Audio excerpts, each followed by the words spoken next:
Kalau misalkan kalian notice, bahasa Indonesia itu belum lama di Indonesia, umurnya tuh belum sampai 100 tahun atau bahkan ribuan tahun. Berbeda dengan bahasa Inggris dan bahasa-bahasa yang lain. Karena the origin of bahasa Indonesia itu sebenarnya dari bahasa Malay.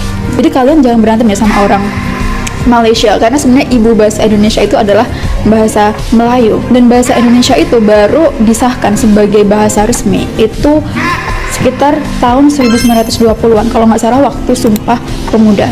Oke, jadi dari segi linguistics, bahasa Indonesia itu bukan origin from tanah Jawa atau dari Nusantara ini, karena bahasa Indonesia itu adalah bahasa yang baru. Jadi kalau misalkan kalian mau mengakses ilmu sastra di abad 14, 15, 16, 17, itu nggak ada sastra Indonesia di abad itu.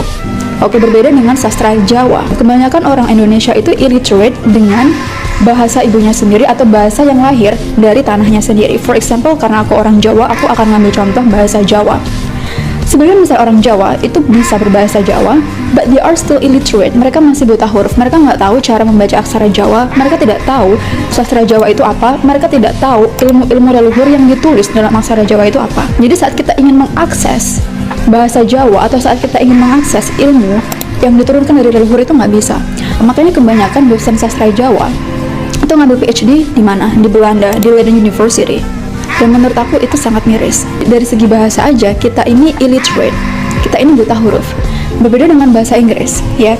Orang Inggris mereka mengakses sastra yang ditulis sama William Shakespeare di abad 15 atau 16 ya, di abad segitu, tahun 1500-an, dia bisa. Orang Inggris mau membaca sastra Charles Dickens, ya kan, dia bisa. Mau membaca karya Jane Austen, dia bisa.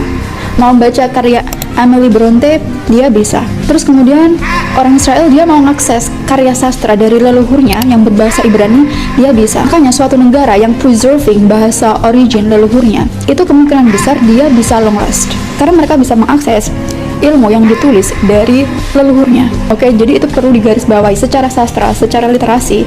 Ya memang negara ini dibuat bodoh, gitu ya, dibuat illiterate, dibuat lupa akan jati dirinya, karena bahasa itu adalah jati diri suatu bangsa.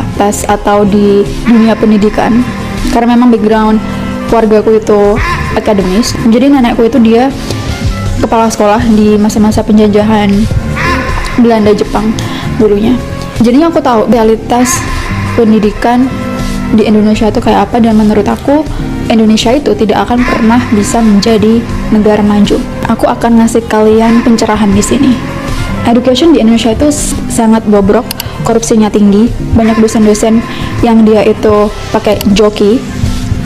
Aku tahu kan pakai joki. Jadi kalau misalkan di TV-TV itu ada orang yang bilang, wah ini expert, ini PhD di bidang ini. Bullshit, Anda pakai joki. Anda aja tes TOEFL pakai joki. Anda aja masuk BUMN pakai joki. Gak usah lah sosok bawa degree ini. Banyak loh yang pakai joki. Padahal title-nya profesor, padahal title-nya dosen.